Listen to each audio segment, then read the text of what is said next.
It's Jay St. Clair, everybody. Hey, Jay, what's going on, friend?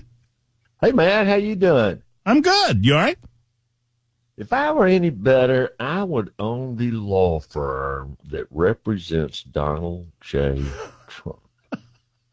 What? And trust me, I would have a C806. Trust me. Something tells me you're going to have one of those before you leave this mortal coil anyway, but this may be another subject for another day. Jay, we have a special guest in studio with us today. Cameron Smith is here. I think you know Cameron. Hey, Jay. Hey, Cameron. I got a couple of legal minds to talk about some of these issues with, and Jay, I want to start with the Donald Trump stuff. I mean, I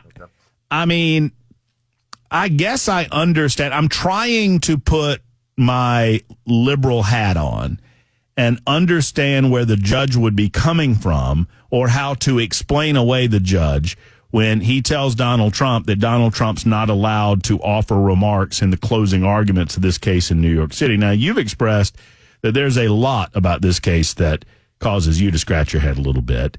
What do you make of the latest that Trump apparently wanted to offer remarks in closing and the judge said, no, you can't because you'll get off subject? What's the deal? Well, it would be unusual for a party that is represented by a lawyer to make legal arguments. That's not usual. In fact, I've never heard of that in my 40 years of practicing law, man. So, frankly, I think the judge was actually doing Trump a little bit of a favor by giving him the opportunity to, in effect, be his own lawyer. Right. But he set out ground rules for that, and apparently the Trump people didn't agree to it. So the whole thing's devolved into a circus. But, yeah, that part doesn't surprise. It would have been way out of the ordinary to let Trump make an argument. Right. And I think this, really extreme cases and results are much easier to reverse. You know, it happened here in Alabama on tort reform where there was a 1-hour trial that ended up in a $500 million verdict over a satellite dish. And that's what finally got tort reform here. I mean, this case has become so outrageous that I think even the judge has realized they've gone way too far to one side. So I think he was sort of throwing Trump a bone by saying, okay, I'll tell you what, I'll let you get up and make a political speech, but don't make it political. Right. Right.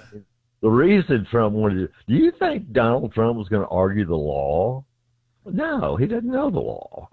He was going to get up and make a political speech.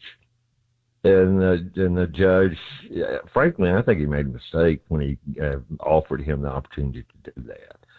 And then when he realized the mistake, then he makes a second mistake, right, which is reversing himself. But it's a circus, man. It's a circus. But here's the deal. He's going to hammer him. He's absolutely going to hammer him. But it's not a criminal case. It's a civil case.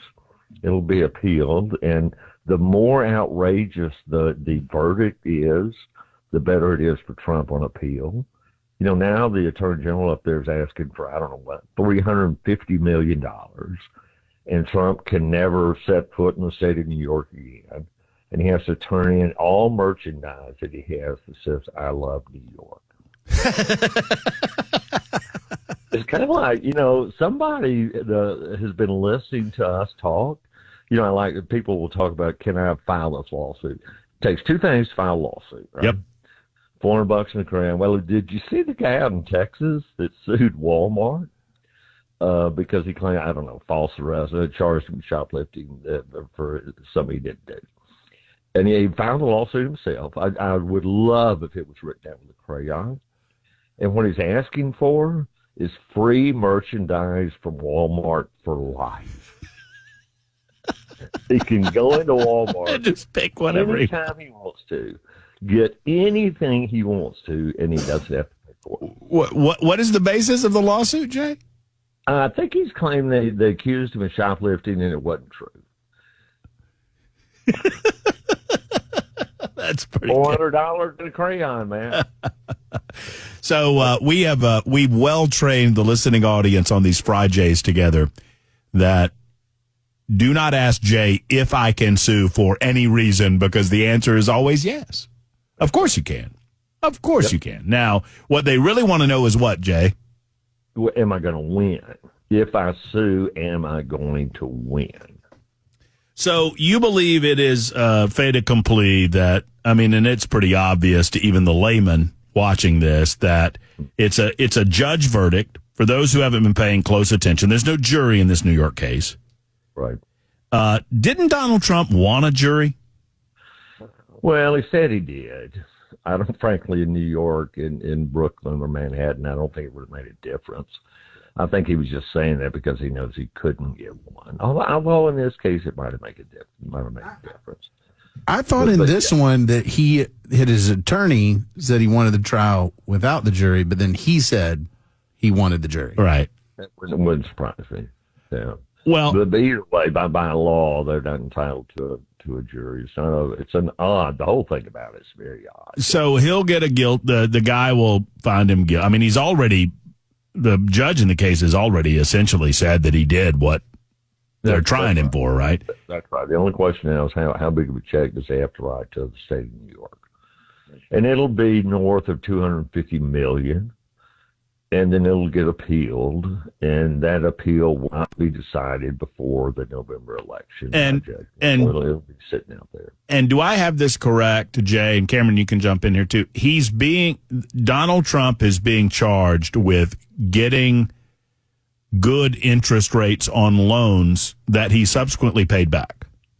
Yeah, I wouldn't say he's being charged. I normally don't quibble too much about legal terms, but it's not a criminal case. Okay. It's a civil case. Okay. So he's being sued. Okay. He's being sued because he got better interest rates than he should have gotten on loans. And they say that he saved $250 million as a result of that. And so they want him to pay that money, not to the banks, to the state of New York. Because they call the banks as witnesses, man. You would think they'd be the key witnesses in the case, wouldn't you? Yeah. Well, the state didn't call them. Trump called them. And you know what they said? He's one of the best customers we've ever had. we want to loan him more money. He's great. He always pays on time. The confusing component to this, to people like me, and the reason I use the wrong language in my defense, I mean, it's because it feels like it's a criminal case because it's the state bringing the case. Right. Normally, in a civil matter, Cameron is suing Matt or Jay is suing Cameron. It's not the state involved by suing someone. No, you're exactly right. You said that exactly right. Everything about it's odd. It's right up there with suing Walmart and saying I ought to be able to shop free for the rest of my life. I'm going to try that. Well, because the underlying issue is a non-issue. The banks aren't suing Trump. No, they're happy. Right. And so that's Trump's point is nobody was harmed here. Well, the state's argument is, well, the state was harmed because you lied on your asset declaration. Tell me, I just did this, Jay, because, and I don't know why I did it this time around. I get a lot of emails. I've got a Visa, I've got a MasterCard, I got an American Express. Okay. And my MasterCard recently sent me a thing going, hey, we're going to look at your credit limit and we're going to extend you more credit, but you just need to update a couple things. And so I hit the button and it wanted me to update my salary. Mm-hmm. So let's say I just put in $1 million, and trust me, I don't earn $1 million. But let's say Why would you understate your? Oh yeah, whatever. You're doing just what Trump did. So I put in $1 million, and so this is what this feels like. It's the bones of the state's case. Is that I put in $1 million. And they give me more credit, and they say, you know what, you make so much money, we're going to reduce your interest rate by just, 0.25% or whatever. Right. So the state's argument is because I falsified the amount of money that I was bringing in, despite the fact that I'm paying off my bill on time every month, and that the credit card company is perfectly happy with me, that I have done something wrong. I can't figure out what Donald Trump has done wrong here. No, that's a perfect analogy. It's a perfect analogy, and that's exactly what the state is claiming. You overstated the value of your assets, and as a result, you got lower interest rates. And so that's fraud. And so you ought to have to pay us what you cheated the bank out of, even if the bank doesn't feel like they're cheated. Here's the difference. is to follow out your analogy. Uh-huh. So you tell MasterCard you make $1 million, and they look at it and say, "Well, we don't believe you. We're gonna go independently verify this," and they go independently verify it, and then they do drop your rates. But it's not because you said you make $1 million. It's that you got a 793 credit score. Mm-hmm. That's what the bank said. Is now, we don't really look at these things that people give us. And that's not Trump. That's everybody. I mean, if we're going to loan somebody $500 million, they're doing their own verification process to make sure that it gets paid back to begin with. No, that's right. And so what, one of the loans was for Margo, I think is the way it's pronounced or said. And he said it's worth whatever. And they said, "No, I tell you what, we'll go look at that ourselves." And they did. And they said, "Dang, we want that property." We think Trump undervalued it. That's crazy. It's absolutely crazy. And the more outrageous the verdict is, man, the better it is for Trump on appeal. Well, I love it. I mean, and obviously there will be appeals. And where does that in a civil case? Mm-hmm. What does that go to? Is there an appellate civil court in New York? Do you know? There is. It's odd. They're Yankees are odd. We would call it the New York Supreme Court, but that's actually not what it's called. They're trying. You know what their trial level court, the court where this case is being tried right now, the first level that we call in Tennessee be General Sessions Court or Circuit Court. Well, up there it's the Supreme Court. What? Yankees are odd. And it starts off at the Supreme Court and then ends up in the Court of Appeals. So it'll go to the New York equivalent of the New York Supreme Court. And who knows from there, or are you confident in saying what you think will happen there? No, I'm not confident. No, I can't predict outcomes of legal cases very well, but I will say with very high confidence, the order barring Trump from doing business in the state of New York will not stand. Mm-hmm. The highest court in New York is not going to let that precedent be on the books because that's going to run a lot of businesses off. And frankly, I'd be shocked if they let any verdict stand over more than, say, I'm just picking a number out of the air, $50 million. Or they may throw the whole thing out. I'd be absolutely shocked if the highest court in New York says Trump has to pay the state $350 million and can no longer do business in the state of New York. Do you think the time frame of that? Well, I'll ask a question when we come back because I'm being told I have to get a break by the janitor, Leroy. That is a super text comment, and if you're not on the super text line, you don't know what I'm talking about. The janitor says I got to go to a break. Jay St. Clair's with us. Cameron Smith is with us. You're with us as well. If you have any questions for our legal men, Jay and or Cameron, give us a call or super text lines up and running 615-737-9986 at Super Talk 99.7 WTN.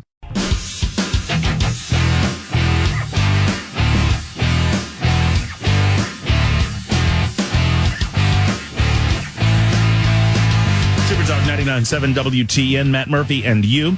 Man, oh man, we've got a full room and a full phone bank of telephone calls, and Jay St. Clair is here. He's our legal man, my life consultant.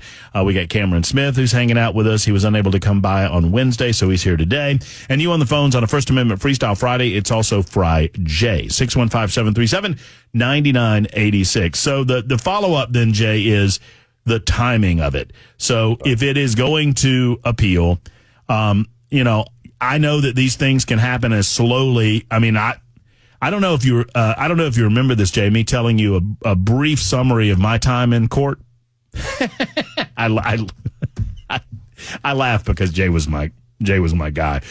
He had to deal with all of that, but it took 3 years to deal with what you rightly described as a clean kill right at the beginning of the conversation. But it took 3. But you warned me every step of the way, Matt, you're not going to like it because it's going to take way longer than you think it will.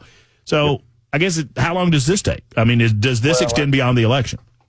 Probably. The judge said he's going to issue his decision this month. And I think he's probably already got it written. Frankly, he probably wrote it 2 months ago. And so we'll get that decision. The appeal will be filed in February. I'll be shocked if the highest court in New York decides the appeal by November. I'll be shocked, man. It's possible, but I don't think that's likely. So I think that appeal will be pending when the November election occurs. And it's not one that most people are really looking at because it's a civil case, right? That's exactly right. Nobody's voting based on this one. Yeah. I think that's right. It's well said, Cameron. It's going to be the first one decided, at least at the trial level, but I think it's the least important politically. I think that's right. What would you put as the most important? Florida? I've been thinking about that, man. I think the two federal cases politically are probably more important than the two state cases. But I don't know. I've never really understood the political strategy of this, right? There's two aspects of this, legal and political. If he were not running for president, none of these cases would have been filed. So that's what makes it hard to evaluate these cases legally, because they're not really about law. It's about politics. And I don't know what their game was. That's your area, right? But maybe their idea was that they piled on a bunch of criminal cases that he would not run. He would plead guilty or take a plea and say, I won't run for president. Well, that ain't going to happen. Well, I think that the thought process was the very nature of the accusation would prevent people from going in on Trump during the primary season. What do you think, Cameron? Yeah. I mean, I think it was, well, this will make him so toxic with independent voters that it'll foreclose his path to the presidency in the general election. And the truth is, the one that and I've said this all along, the Florida documents case is the one where I think they got him dead to rights. I also think it's a documents case, right? Like, people already... It's not really sexy. Right. Like, voters are like, well, you mishandled documents. I think a lot of voters actually think that that's true and don't care. Like, I don't think that folks are looking at that. What I do know, and I've said repeatedly, is that if there were a trial verdict in a criminal case before the election, he's in trouble. If not, I just don't know that any of it matters. It doesn't flip votes, but it dampens enthusiasm to the point that... Yeah, I mean, we've seen pretty consistently that a jury of peers in a criminal case reaches a verdict, and I'm not talking about all the appeals, but at the trial level, prior to the election, call it an 8 to 10 point swing, which is enough in a close election, Trump loses. And I get that, I see that, but ultimately, if that doesn't happen before the election, I think Trump's got a pretty good path to win. Jay St. Clair with us. Cameron's going to hang out with us as well. We've got to do this real quick, and we'll get back to your calls and your questions. Legal questions abound on the Super Text line, and we'll get to a few of those in a moment. As we continue on a First Amendment Friday edition, we're also anticipating a little snowfall, not over the weekend necessarily, but certainly by Monday, and many people off on Monday, so we'll update you on that as well. It's 1:33, Super Talk 99.7 WTN.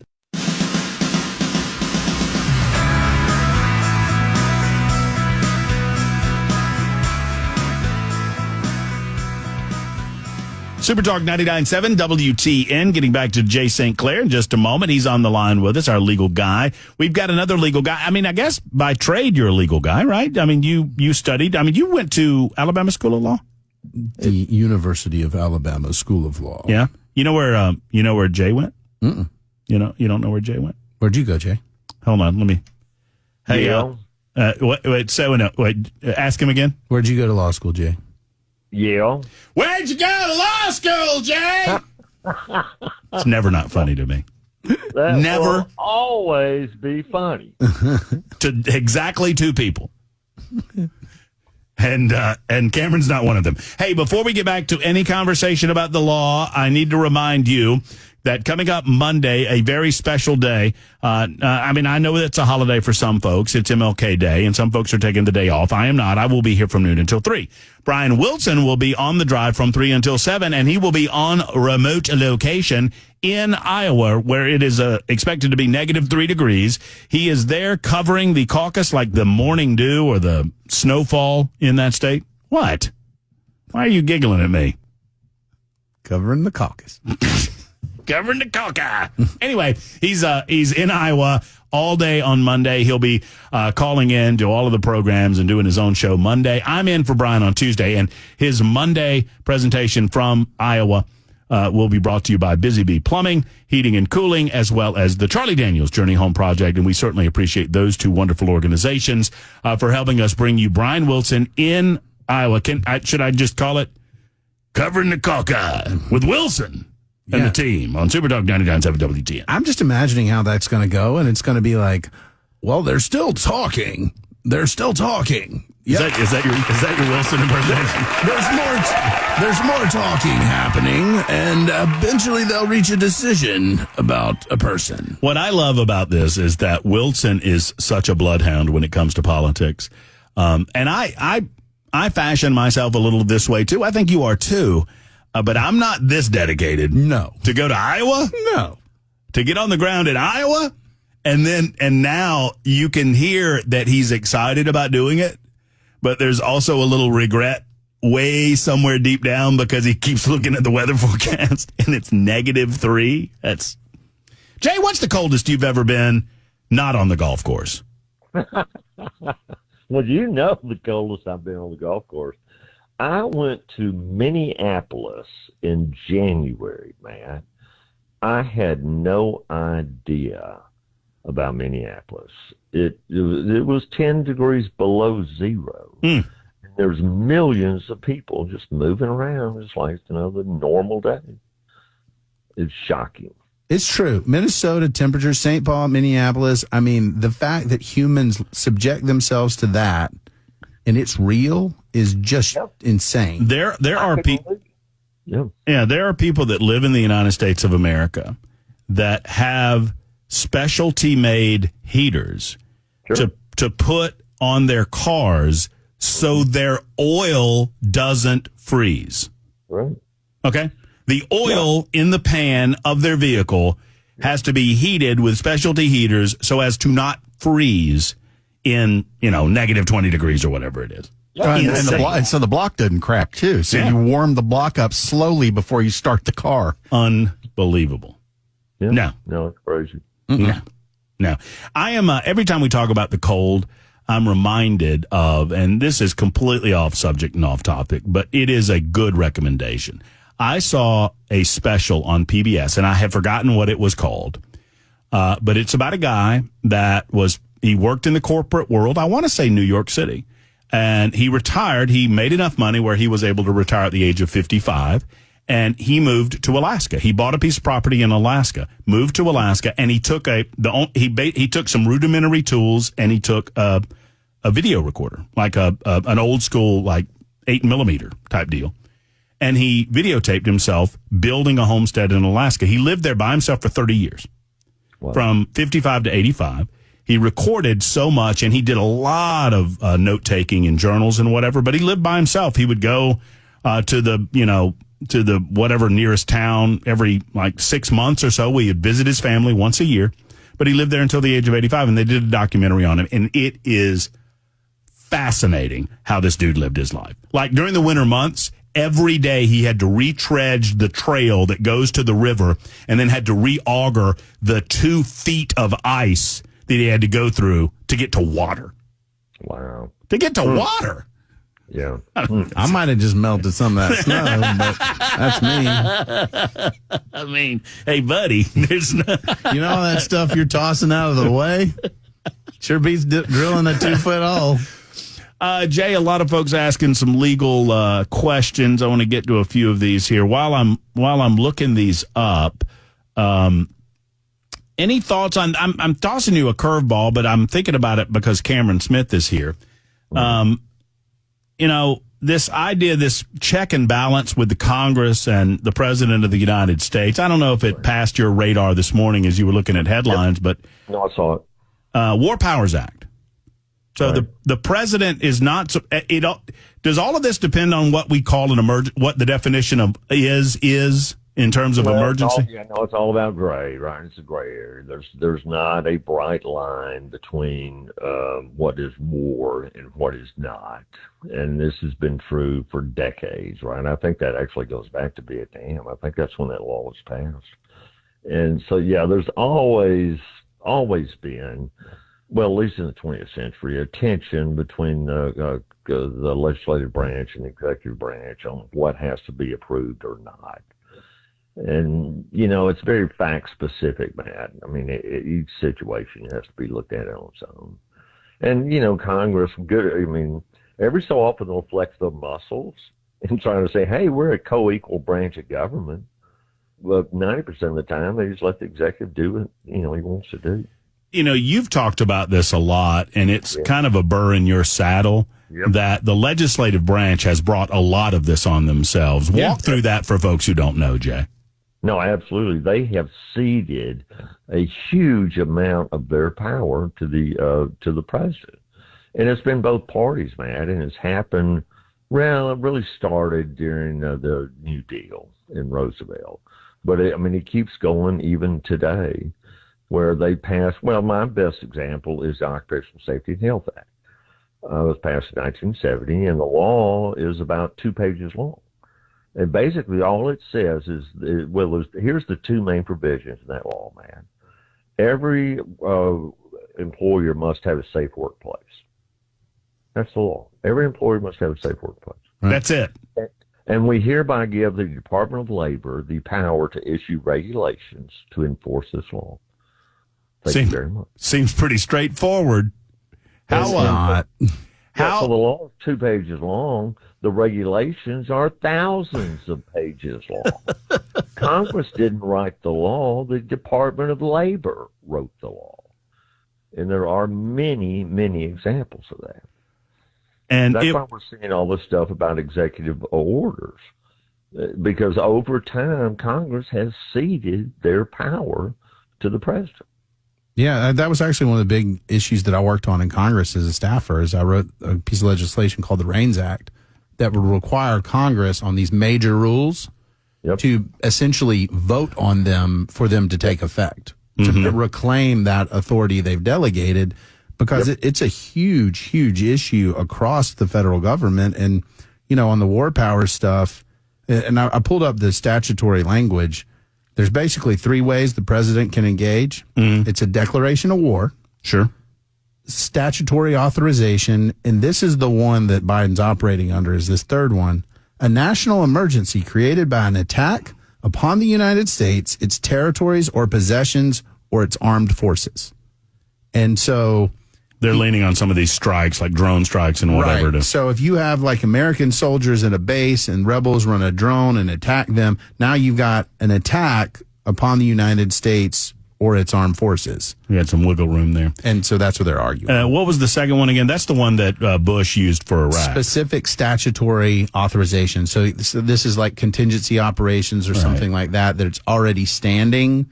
And then you can kind of grab that statutory authority and say, I'm acting pursuant to that. Got it. The name of the documentary, a lot of you folks are telling me what the name is, and I want to let others know. It's called Alone in the Wilderness, and it is a man by the name of Richard Pernicki. But I would recommend it. It is fascinating to me. It's also, there's something about it that's incredibly appealing and something about it that makes me want to vomit. I don't know. I mean, it's just one of those deals. I feel like I don't know. You just watch it for yourself, because I can't imagine. It is appealing in concept, but in actuality, I would, oh my Lord, I'd be talking to the birds. I'd be talking to the chipmunks. I'd be talking to, who would I talk to, Cameron? I've seen Castaway. I know how this goes. Yeah, I was going to say the same thing. You'd be talking to Spaulding. No, Wilson. That's it. Wilson. Real quick before we say goodbye, Jay, several people are asking, there's a number of questions I'm trying to get to, but several people are asking about the Georgia case involving Trump and this, the Fannie Willis and the fact that she apparently hired a guy that she's having an affair with, and she's paying him a lot of money. And then now we know that she's also, I'm sure, just completely independent of all of that, going on these fancy trips with the guy. I mean, this just adds another layer of seediness and dirtiness to this situation, does it not?